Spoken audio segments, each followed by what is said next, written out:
freedom is never more than one generation away from extinction. We didn't pass it on to our children in the bloodstream. The only way they can inherit the freedom we have known is if we fight for it, protect it, defend it, and then hand it to them with the well-taught lessons of how they in their lifetime must do the same. And if you and I don't do this, then you and I may well spend our sunset years telling our children and our children's children what it once was like in America when men were free.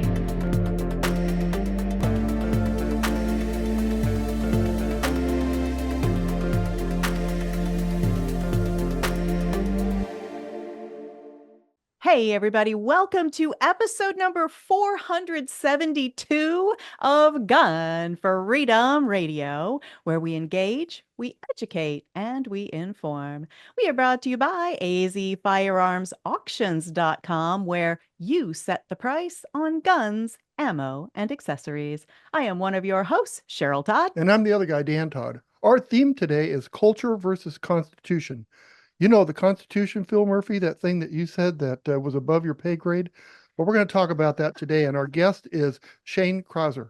Shane is a conservative activist and founder of United Patriots of Arizona, advocating for constitutional values, Second Amendment rights, and limited government.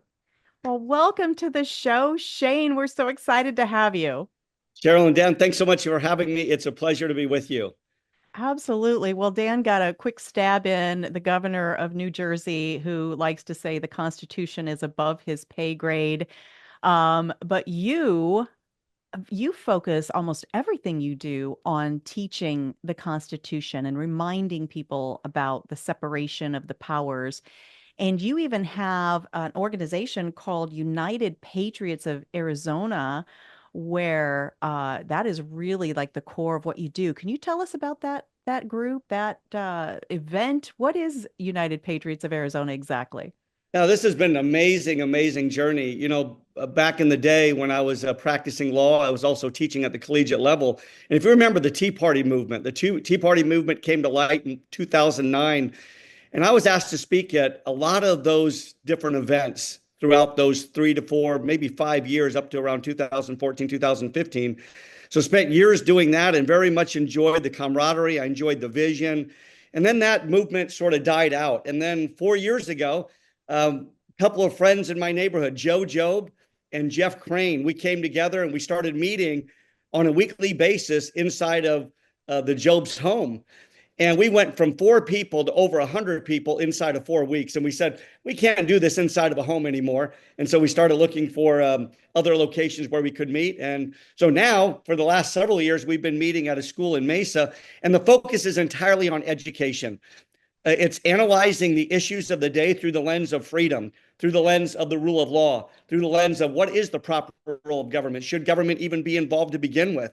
And so we bring in guests that are running for office, individuals that are office holders. We bring in activists and just individuals that are interested in outlining what it is that they're doing and how can we engage together. So we feel like as a group, we're a bit unique because we're not arguing out in the weeds. And when I say argue, if you come to one of our events, it's very much, at least we've tried to model it after the founders. What would they have done at their town hall meetings on a weekly basis? Well, they're discussing issues of the day and they're arguing and they're fighting, but they're doing it in a respectful way. So anybody who comes to one of our gatherings will experience that their views will be respected, that we're going to engage vigorously with one another because our intent is to find solutions as we educate in this process. So I think Thomas Jefferson likely is our model when he said, educate the people and tyranny will vanish like evil spirits at the break of dawn. That really is the crux of it all. And we want to engage in that process and just invite people to move along with us. And let's make America great again, if you will. Well, Shane, I was at your last event I think it was your last event in Mesa, and you had Sheriff Sheridan there. And what a lot of energy. And I learned stuff I didn't know. I didn't think I thought I knew everything, at least, And anyway, it was really good and a lot of energy. And I want to look forward to going to others. Absolutely. Well, thank you for being there. It was an absolute pleasure to have you there. Well, and I love that you do a kind of a door prize drawing based on How well do you know the Constitution? Yes, take this with you if you go to the next event if you want to win some prizes. Yeah, read up before you get there. Fantastic. I love that you're doing. So, I want to kind of lean into, where we are in the United States right now. I mean, we're sitting in the studio, Tuesday, February 4th, 2025. We've just, had a major election season. Um, what do you think, even though people that feel like we're grounded in the Constitution and conservative values, we feel like things are on a good track, on a better track. What would you perceive as the great problem that maybe America as a whole, right, is dealing with today? As divided as we are, do we have a common problem, or is division the problem? Yeah, one thing I would say is let's not get too confident. I'm very excited about what's going on politically, but what we've seen for the last 200 years is the pendulum swings. You have conservative ideals will win and they'll reign for 48 years, and then we'll see it swing back the other way. And I believe that's a reflection of really the core problem that we're dealing with, and that is a lack of education with what it means to be free, why America is unique, why America really is an experiment that the world up until 200 years ago had never seen before. And I think we lose sight of that. And so that's why billboards and radio ads and TV ads tend to be so effective, is because individuals aren't grounded in foundational principles. And so when I look at the battle that's going on, and I say not to get too confident, I see the political battle. And politically, we tend to be summertime soldiers. And when I say we, I mean the conservative faction. We tend to be summertime soldiers. We engage during the political process, and then we tend to go to sleep after we win. And then when the political cycle or the election cycle starts back up again, we tend to re-engage. And I'm hoping that we can cut that off and continue. And I think we're seeing a bit of that right now with Trump winning, that individuals are more engaged during this off election cycle than they've ever been. There's a lot of excitement. But if I had to, you asked about the political and cultural battle. I think those are two separate and distinct battles that we need to be familiar with. And I'm a believer that, politics is very important, but the cultural battle is much more important. Andrew Breitbart said it this way: politics is downstream from culture. And so we've really got to, we have to understand that what's going on culturally is being reflected in what's happening politically. Give you an example. I think we would all agree that most elected officials at the federal level, all the way down to the local level, don't understand the ins and outs of the rule of law. They don't really understand what the proper role of government is. They couldn't tell you the ins and outs of the Constitution itself.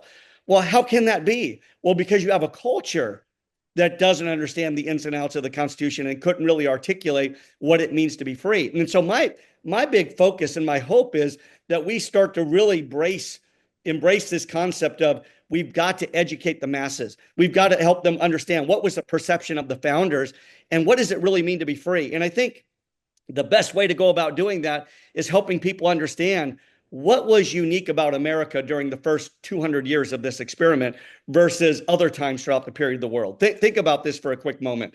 How is it that we go from horse and buggy for thousands of years to now America comes to be, our Constitution is put in place, we embrace the fundamental ideals of freedom, and we're flying airplanes? How did that happen? Thousands of years horse and buggy, 100 years into our experiment, and virtually 100 years, and we're flying airplanes. Why?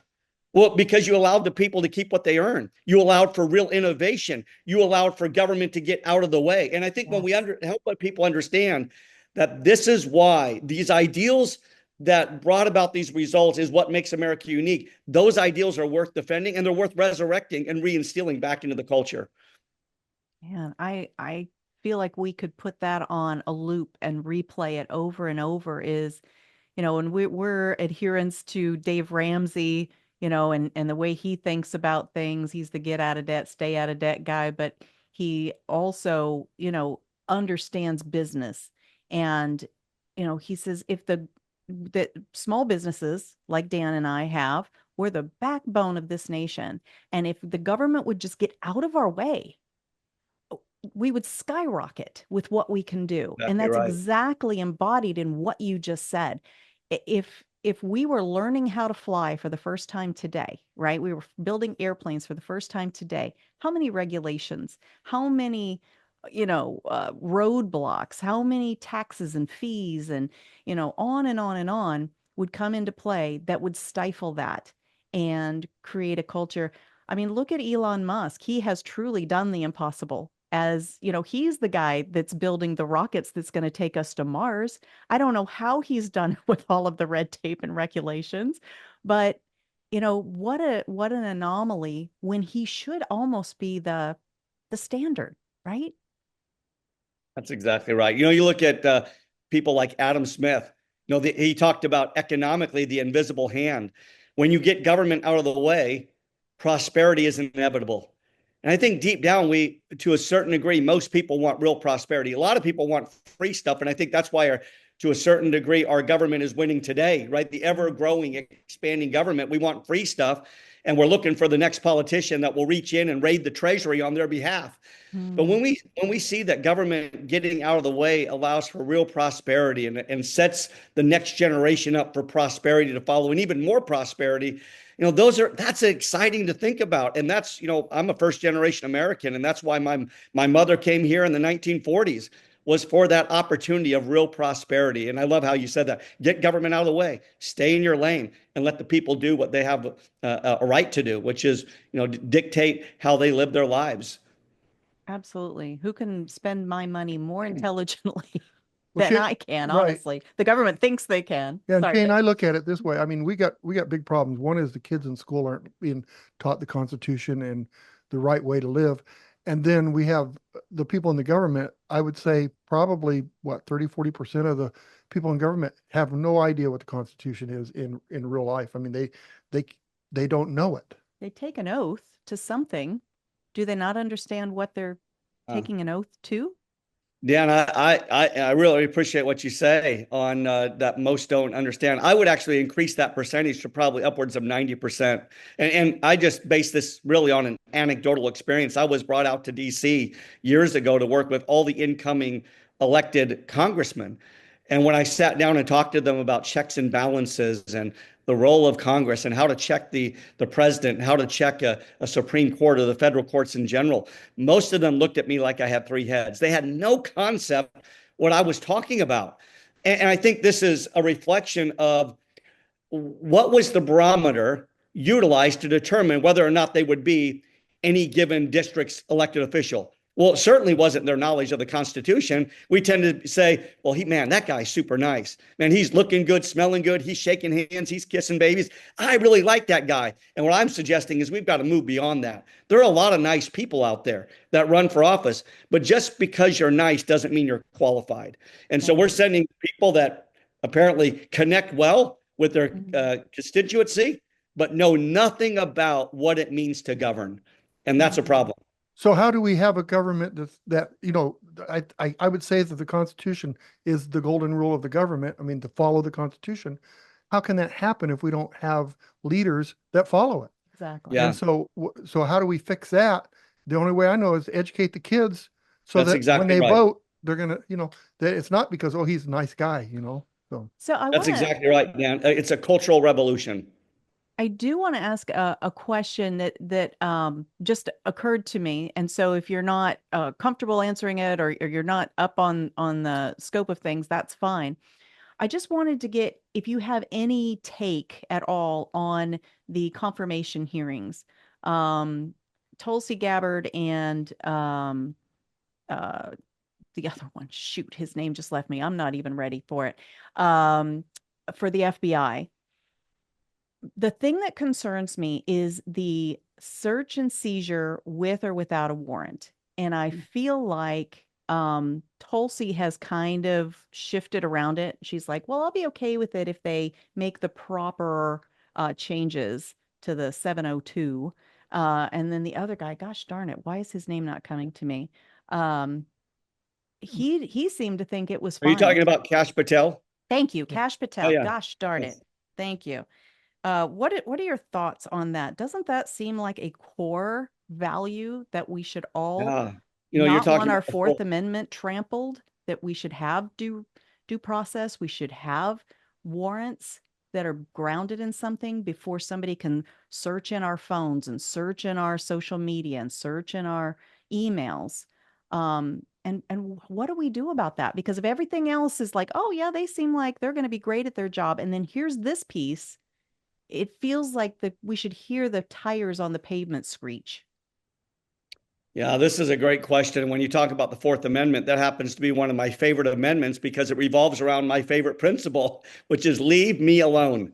Fourth Amendment is all about leave me alone. And that is before you can come into my house or search my person or search the things that I own. Government has to follow certain rules. And I find it fascinating to a degree that those in government are always trying to find a runaround or an end around on those principles. And they sell it to the general public like this: you'll be safer. If we don't do thus and such, you won't be as safe. So we need to, these are the things that we need to implement. The Fourth Amendment be damned. And so, listen, if you want to change the rules, there are ways to make that happen, right? Article 5 of the Constitution talks about amending the Constitution. But I really am concerned that you have individuals, whether those are individuals that are being subjected to these hearings, that is, these nominees, or individuals asking the questions on whether or not those potential nominees will engage in the end around on these certain principles. And so I'm a rule of law guy, and I don't care if it's an R or a D. I just want the rules to be followed. Absolutely. And I just know that when the rules are followed, that's when freedom has its best shot.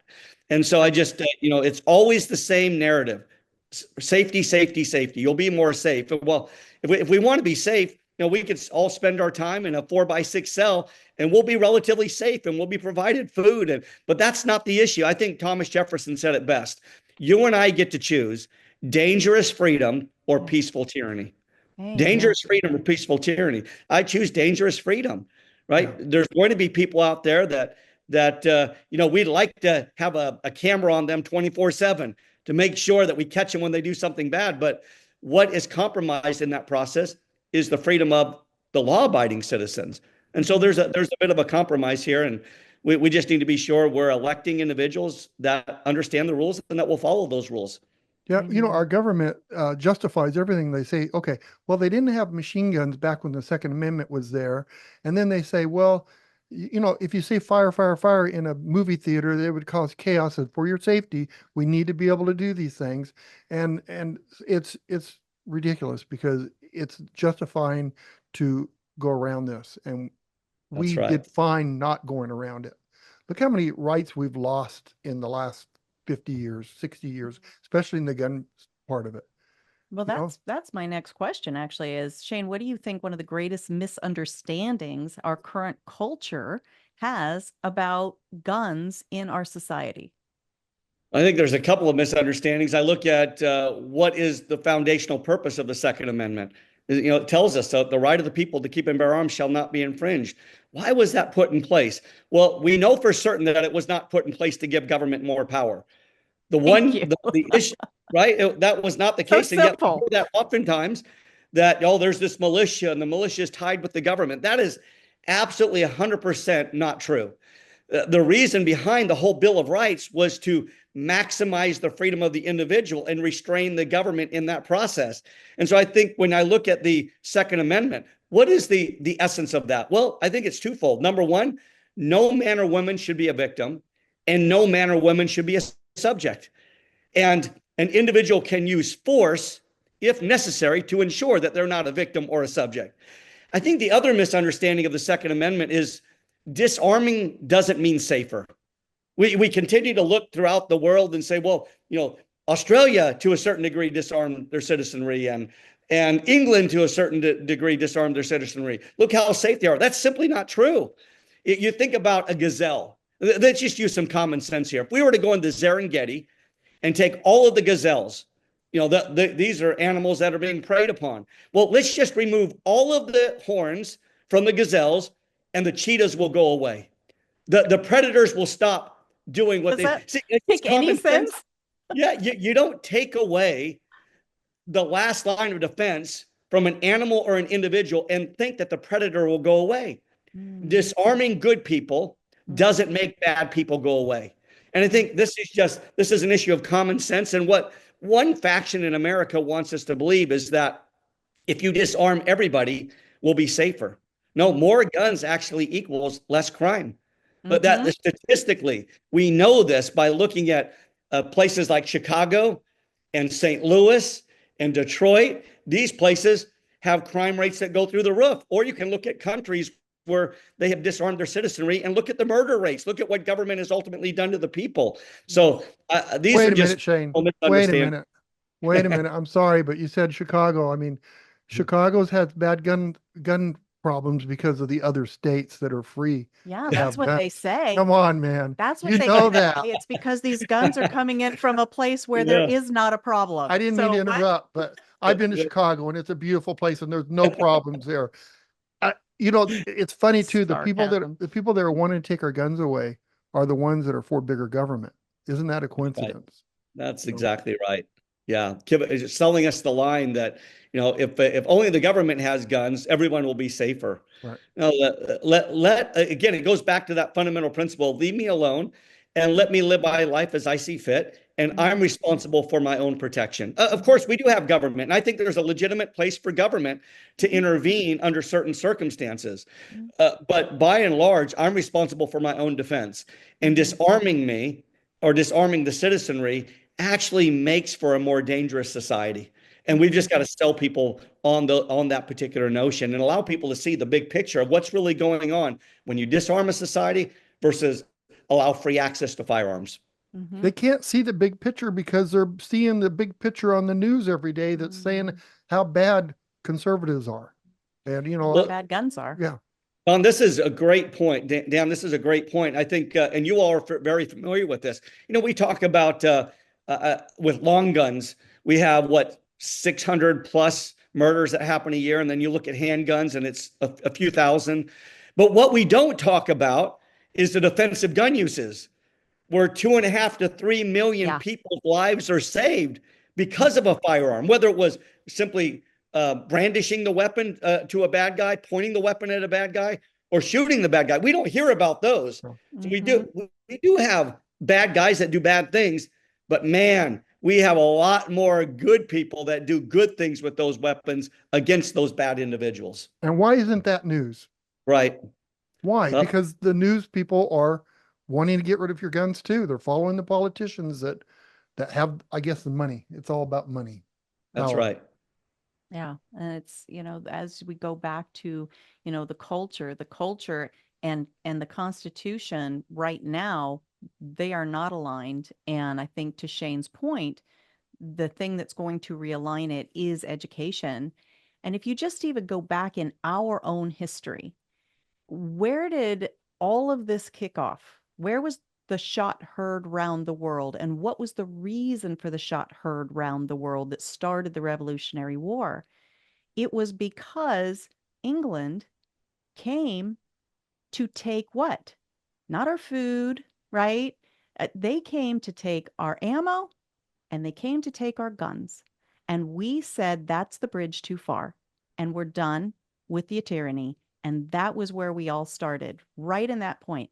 And to ignore the significance of that flashpoint that birthed this nation, to now be where we're, parsing words so much that it's like, well, the government doesn't tell you you're allowed to have this kind of gun.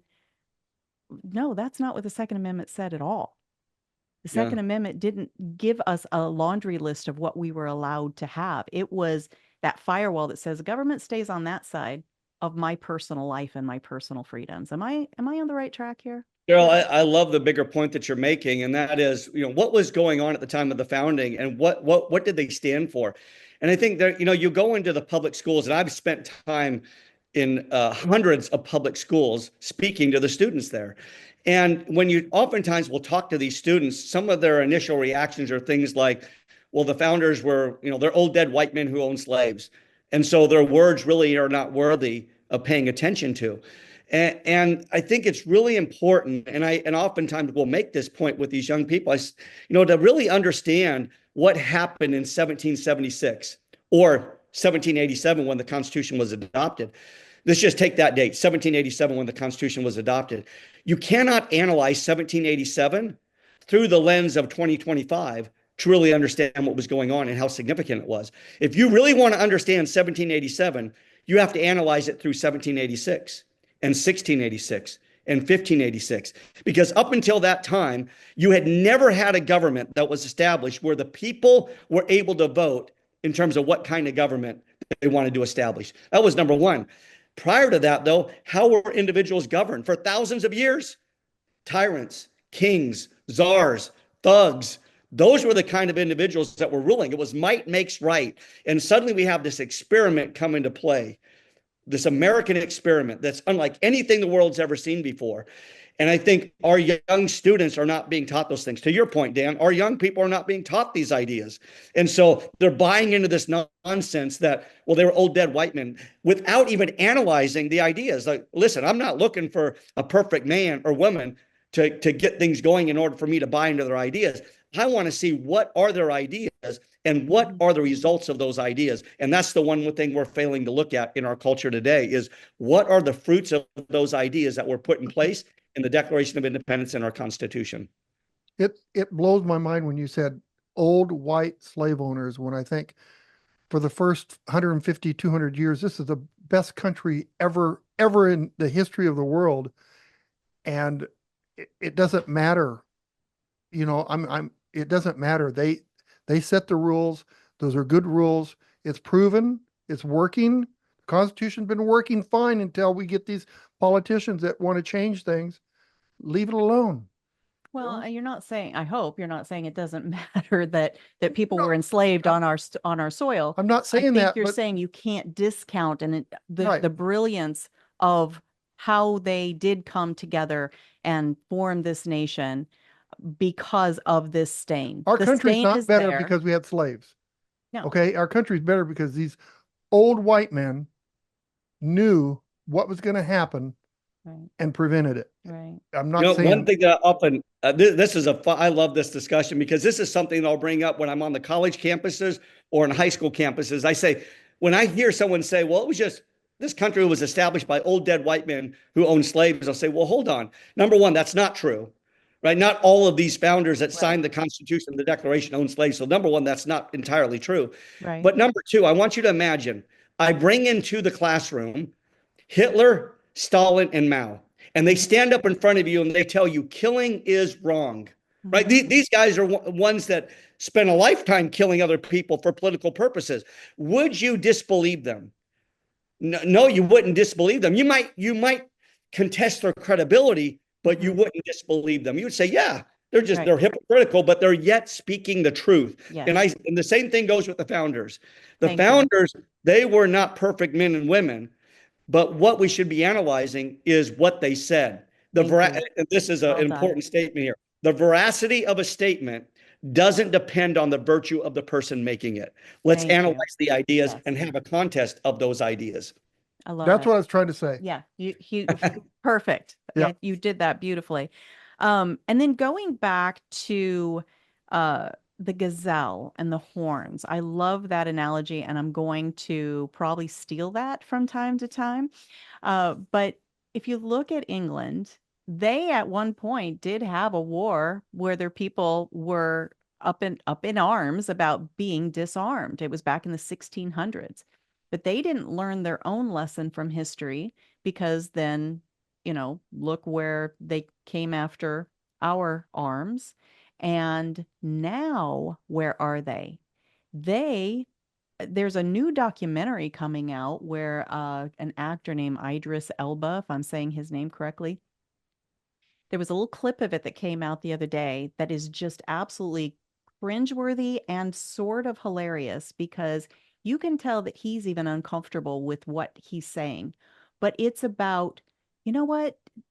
We've got violence and danger in England right now because people, they don't have guns. So they're using knives. So we don't need to have sharp points on all of our knives in our homes. We need to rethink how we are designing knives in our homes. It's like if we can just cut another piece of that gazelle's horn down, right? If we can just keep whittling away, somehow we're going to be safer. But then we find out, no, we're not safer Right. because there's always going to be the next thing. And then it's going to be like, well, shoot, people are picking up rocks and hitting each other again. We've gone all the way back to biblical times, right? The very first murder was with a rock that we know about, recorded in scripture. And so, well, what do we do about all the rocks? We got to be sure there's no loose rocks anywhere. I mean, how is it not Yeah. laughable? Help me with that. Well, Cheryl, I love your focus on England, and by analogy, we can look at Australia. But what did Australia do in I believe it was 1996? They had a buyback program, and then they banned Buyback. certain types of weapons. Mhm. And yet you listen to certain individuals say, well, Australia doesn't have the same amount of violent crime as the United States. Well, that is true, at least numerically, that is true.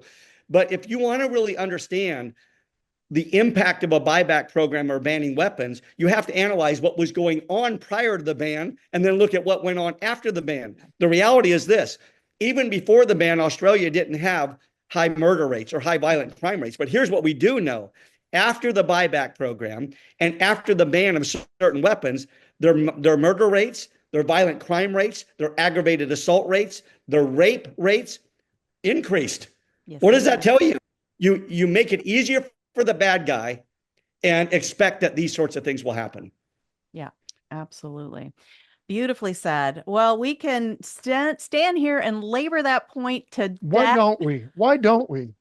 Um, and I hope that we are reaching what we're always trying to do with Gun Freedom Radio is reach people who are still open-minded. They do want to hear an alternate set of information from what they're constantly fed.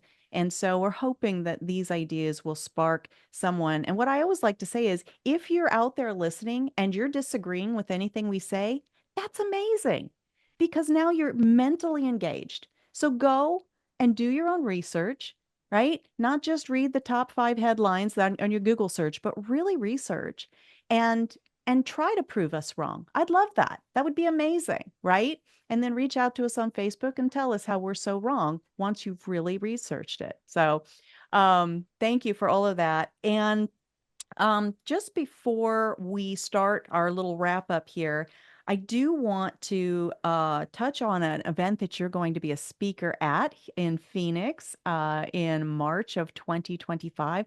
It's called the Gun Owners of America Second Amendment Freedom Festival. Tell us a little bit about that event and why you are so excited to be a speaker.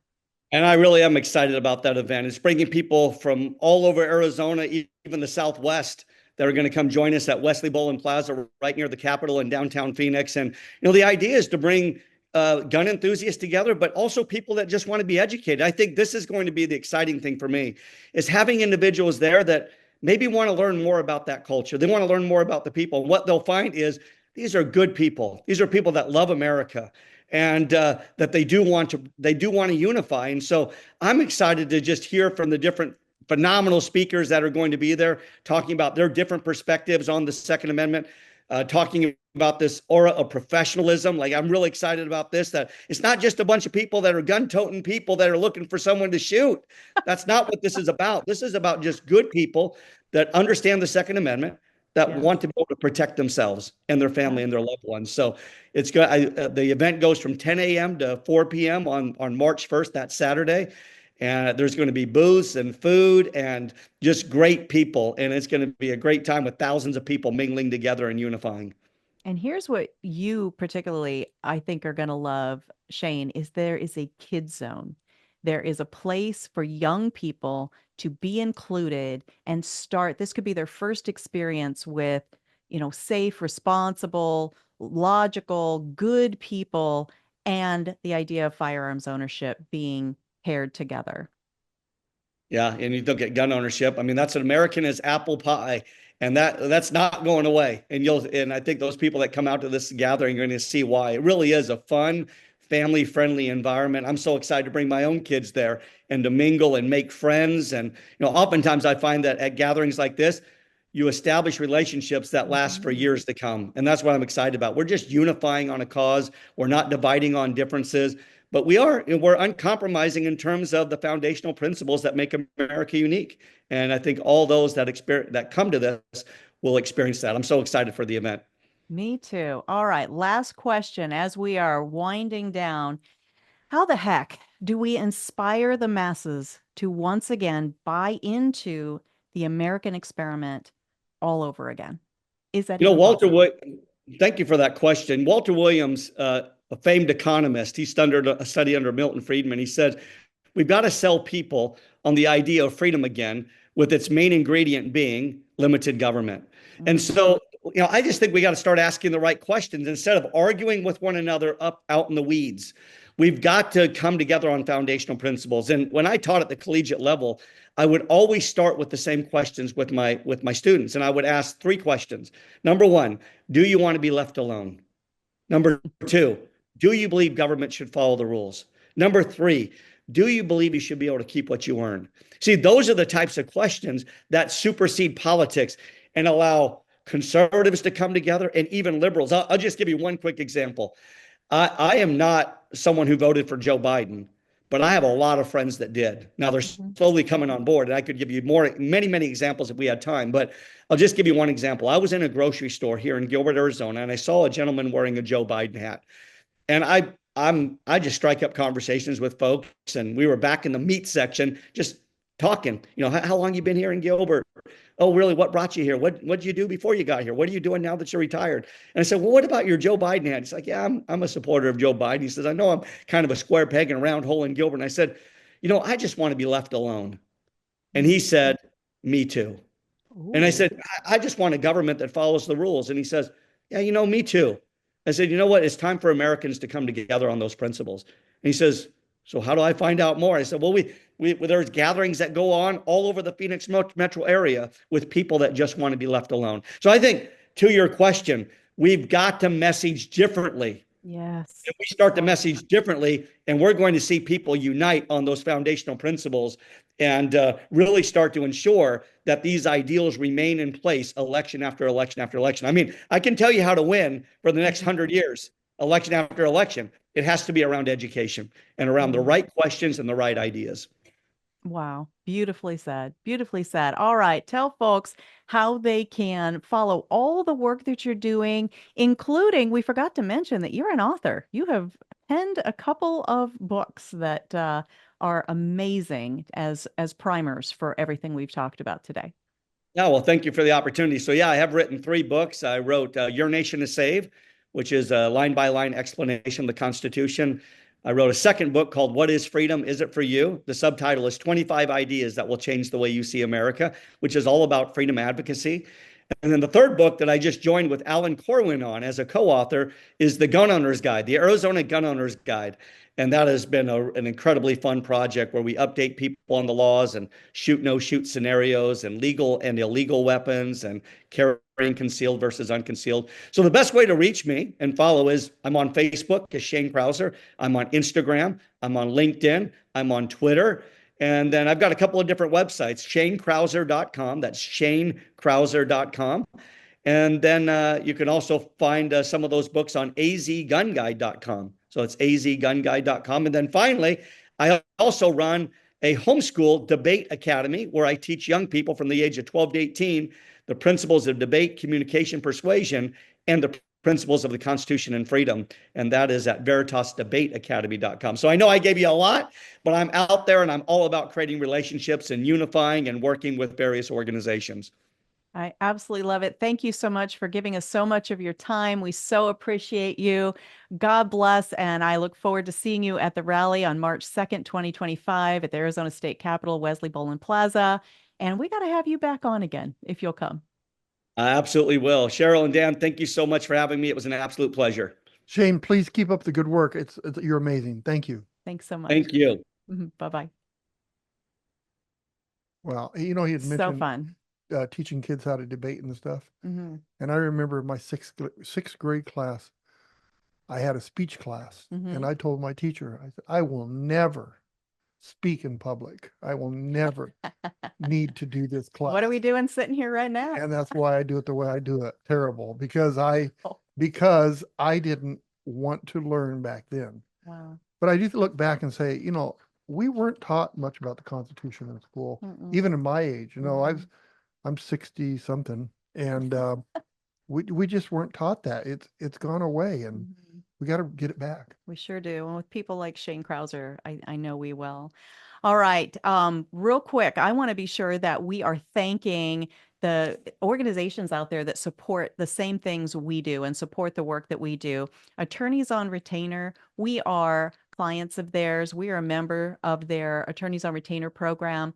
And you can go to attorneysonretainer.com and /GFR, and we'll get a little bit of credit for that when you go there.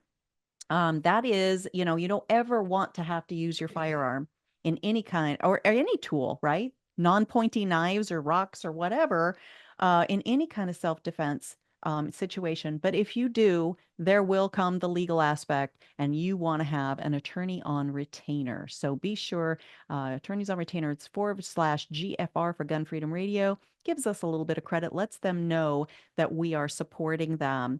Oh, We wait a minute. also, No, Cheryl, I turned the air conditioner off, turned the heater on yesterday, and guess what? what?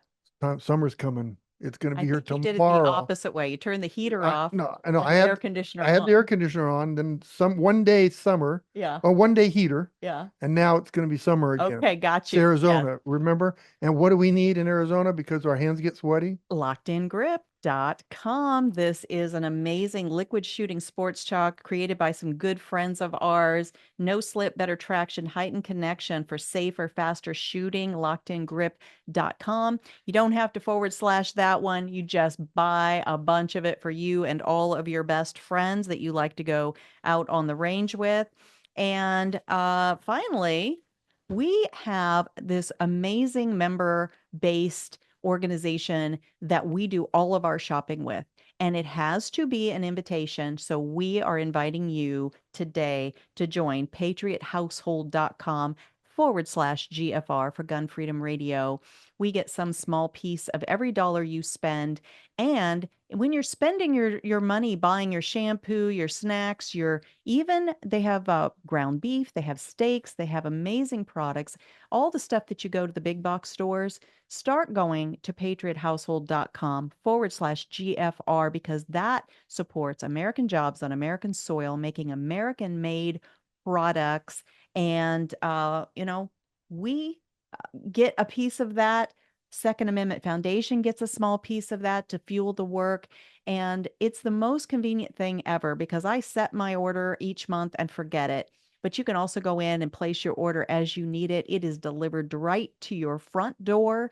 It could not be any more convenient than that. Every product we've ever used of theirs is amazing, super high quality. Yeah, and you won't regret it. Most people have wives, guys have wives, and the wives go shopping and they buy stuff in their groceries, and they get to the front checkout, and there's all these things out there that they buy because it's in front of them.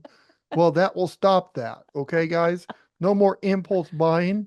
They go and buy their product, and he's not wrong about that. I recently did go into a regular grocery store, and I was like a kid in a candy store. It's like, oh, maybe I need that. Maybe I need this other thing. And you probably went I in there. stayed on budget when I'm shopping with patriothousehold.com /GFR. All right. We want to thank our amazing guest, Shane Krauser, and all the work that he does. Thank you to our awesome listeners all across the globe, wherever there is an internet. We have people who are hungry for this information and the subject matter experts that we bring on. It's such a blessing. Thank you all for your time. When you want to go back and watch this video again, right, you can go to YouTube, Gunstreamer, and the Opsland smartphone app. When you go to those, please click the subscribe button and the notifications button, because you'll stay up to date with all of our new shows as they come out. And it tells those platforms that you value this conversation, this content, and it will give us a little hedge against cancel culture that's been so rampant with the kinds of topics that we talk about here. If you want to listen to the audio only version, go to our website, gunfreedomradio.com, click the on demand tab, and you can binge listen to your heart's content, darling. Beautifully done. If you want to see photos and bios and links to all Oh, the works, like oh the my. books that, oh my, that Shane Krauser wrote, then go to the guest tab. There is a huge database that's ever growing there of subject matter experts that we've had on Gun Freedom Radio. And when you spend time there, we don't hate that. All right. Until next time, we are going to, Dan. Pray for our nation. Boy, you paused. Well, Feel because like we should be praying for our nation? yeah, very much so. Okay. We're going to pray for our nation. We're going to pray for people who have been placed in elected office and leadership positions, right? Start that prayer with, please teach them the Constitution and Right? to follow it. Right? We are right now in confirmation hearing season, and we've got RFK, we've got Tulsi Gabbard, we've got Kash Patel. I apologize for forgetting his name earlier. We need to pray over the people who are making the decisions, and then we need to pray for the people if they end up being confirmed, or whoever the next one is. We want them to have godly wisdom and discernment and to be grounded in our Constitution, not just, yay, I've got a job and now I get to do what I want. So pray for our nation, pray for our leaders. How about the ones we don't like too much, Dan? Maybe especially for them. There's a whole Okay. bunch of them. All right. Until next time, have a great week. Be good to each other, and God bless. Bye-bye.